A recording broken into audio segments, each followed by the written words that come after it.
let's talk about the Nets. Do we have any hope? And you're right. What were you going to do against Embiid with this situation? No, this is not great, right? I know the fashionable pick. I know the fashionable pick was Philly, and a lot of people are saying I feel like the Celtics might be able to. Was it Jimmy? You might. Or I think generally speaking, a lot of people think you might be able to sneak one out against them. Muck it up, make it harder, maybe get a game or two as Brooklyn's going to run you off the court. I would rather wait for I've always wanted to see. It's very simple. You have one superstar in Philly, and you get 3 in Brooklyn. I know, but he was going to suffocate you, Jimmy. It was going to be. I think a Brooklyn implosion. Elbows in the Tatum and free throws and hamstrings, injuries, guys who've missed 30-plus games this year. You're banking on I'm not banking or something. That being said, wouldn't it be great? Yeah. Wouldn't it be something? It'd be awesome. It'd be unbelievable. I've yet to see an inkling of that possibility. But I'll say this: if you get Celtics, Nets in a packed TD Garden, and Kyrie Irving actually has to face the music, could bring it, you coward. Yeah, this is the beauty of getting into the postseason. I remember what was the first year they made the playoffs? 2015.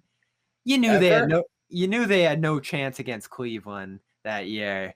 But they got in, you get 4 shots at it, you can make a bunch of adjustments, and they got smoked in that series, but there were a few moments there where they made an adjustment here and a run here, and that game 4 was pretty great, and you were just happy to be there at that point. Now, if it goes that way against the Nets, the pitchforks and everything are going to be back out, and people are going to be furious again. Yeah, you don't want to be embarrassed. You don't want to be embarrassed. It's not the type of team, right? That's the thing. There's not going to be a feel good about just hanging with them. You're not a typical 7 seed. You're the Boston Celtics, and you were in the conference finals last year, and you have legit talent on your team. So you're right.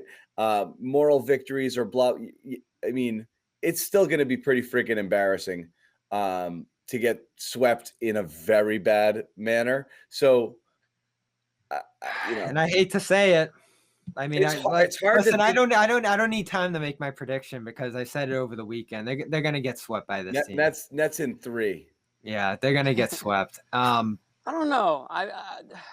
They certainly could get swept, but I'm just wondering if the Nets just take it easy or something. I don't know. It's all going to go down to like health and stuff like that. I just mean take it easy, like with their own guys. Oh, okay. I thought you meant like give the Celtics a. No, of course. Okay. I mean, they're not going to do that, but they're not going to go 40 minutes. Do you think they're going to pity the Yeah. Celtics?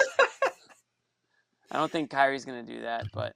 Yeah, I think I'm there's worried a chance that the Celtics could steal one, but it's not gonna. In my opinion, it won't be a series. I'm worried that this is gonna be that coming out party for the big 3 there because they haven't played together all year.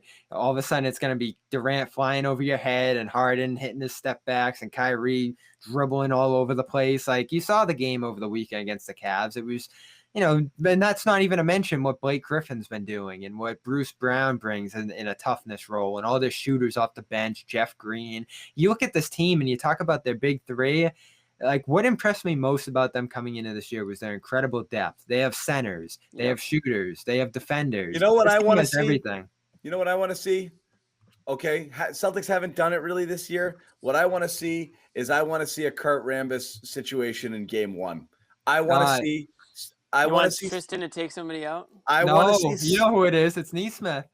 I want to see Neesmith accidentally. Right. I want to see someone get friggin' destroyed. Okay. Wow. John wants an injury, guys. Set the tone. Set some tone. I agree. Do something physical. Don't let these guys dribble around and be cute and take their step back. Harden's gonna get his ticky-tack fouls. Jordan rules. Anybody in the lane. Foul. Make them work for it. Make them work for it. Play freaking physical. These guys are cute and they like to do their little stuff and they're tricky and they're fancy. Pass off the backboard. Look at my step back. 360 pass in the nose. Just once. Okay. They're not going to do that, John. Do that. They're not going to, but that's why they're going to lose. And we're not telling them to injure players. We're telling them to be physical and Foul hard if you have to foul, and make them work for it, and physical make and them get think angry twice. and get tough. I don't even. You have to be that team. You have to there. stop thinking we're a bunch of really good players too, and maybe we can score as many points as them. You can't. You have to reinvent yourself on the fly. Yeah. Reinvent yourself on the fly and friggin' get nasty. See if you can do it. Okay, show some grit. Get in their face. Win ugly. They're only going to win ugly. Yeah.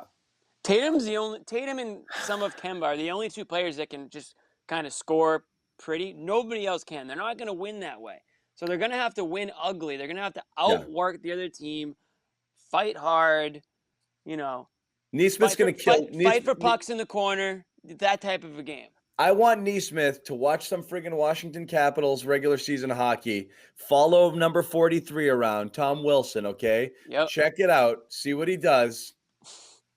Make it happen. Be a force out there.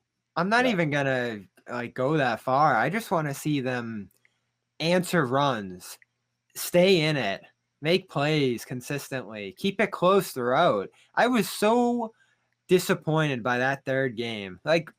Second night of the season. That third game sucked. That was a million years ago. Oh God. The second game. What happened in the second game? Kyrie lit them up again. So whatever. Third game, Durant's out, Harden's out, Kyrie's struggling. Jalen was out too, but yeah. I came into that game saying, all right, if you win here, it's not even going to be a statement, but just show you can hang with them. And all of a sudden, Jeff Green's lighting them up, and they take that one big run, and they just completely fizzled. And that was the most deflating loss of the year to me in many ways. I hated that. Yeah, I hated that game. And remember what they did, throwing the ball everywhere, turnovers left and right, feeding their transition game. And that was the game where I think the final fast break score was 36-3 or something. And it was just there go the Celtics again, not running. And to their credit tonight, I actually thought the Celtics got out and ran a little bit, picked up the pace, made some plays on transition, and they look so much better when they're doing it. Yeah. When they shoot tonight, they shot 39%, and they still scored 118. What's that say? You're producing a lot more possessions. Yeah, again, getting to the free throw line 32 times helps, but they did not shoot well. That's what worried me. The offense looked dog shit. Yeah. The concern is it's just that no, the Nets don't play a lot of defense, but they're going to outscore you. They're going to drop, all of a sudden they're going to just go bang, bang, bang. And there's 10 points, just like that. And Celtics, Tatum can only do so much, Someone tweeted me, Bobby, spare yourself the analysis. Enjoy Celtics' final 4 games of the season. Yeah. Enjoy. Yeah, I don't know if that's the word, but. That's going to suck if it's 4 straight blowouts and we just have to sit here while Kyrie digs our grave.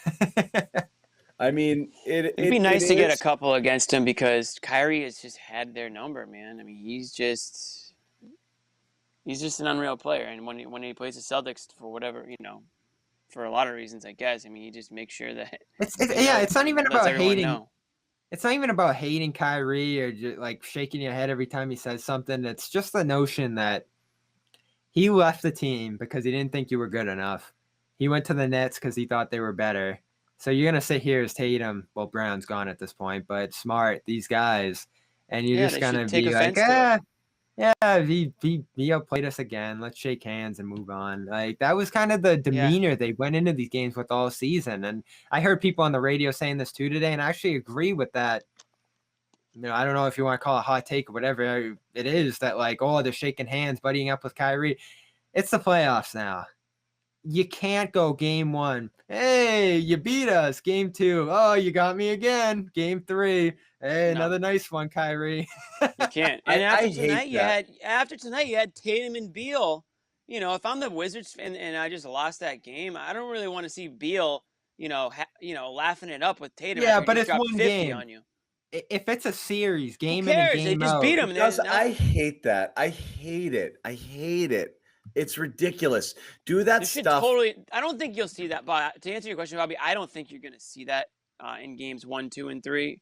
I don't know. You might see it after whatever the elimination game is, but I can't remember typically after these playoff games, teams being buddy like that. I don't think you're going to see that. I hope not. I'm worried. That would be an issue. Totally. I don't think you're going to see that in mid-series. Don't think you're going to see that. I could Fair be wrong, enough. but I'd be very disappointed and surprised if I see, buddy stuff after game 1 and game 2. I mean, like, I can't imagine that's going to happen. I mean, that would be the total opposite of hockey, which it already is to begin with. But I mean, those guys, you got to have some animosity. You got to build the toughness, the physicality, intimidation factor, anything at all. As I talk to myself. No, we're here. You guys are both looking at your phone. We're looking for some fiery quotes over here. Anything coming? I think. But I mean, am I wrong? I mean, wouldn't you guys be stunned if you saw that? No, they did it every game. But this is why we're talking about it. They did it every after every regular season game. Yeah, the guys shake hands and hey, see you later, blah blah blah. But in the middle of a playoff series, I don't think that's something that happens. I hope there'll be some. I can't remember, I guess, but I would be pretty surprised if they run an adversity here. I hope there'll be some level of frustration. I guess the other thing too is they're not really going into a tough environment in Brooklyn. It's a short trip down the road, 1 hour flight, whatever they do there. You're in Brooklyn. I've been there a couple of times. It's not a great environment. I know it was before this Big 3 thing, but even then, I don't know what kind of environment it's going to be with limited capacity there. So you're looking at a flat 7-game series with your benefit probably because Boston's going to be pretty wild for this one. So there's no excuse not to compete. At the very least, if they give it 4 really good efforts here and bow out in 4, I think we'll look at this and say, whatever. They have Durant, they have Harden, but you can't just get destroyed. When is day 1 of fans? What actual day? 29th.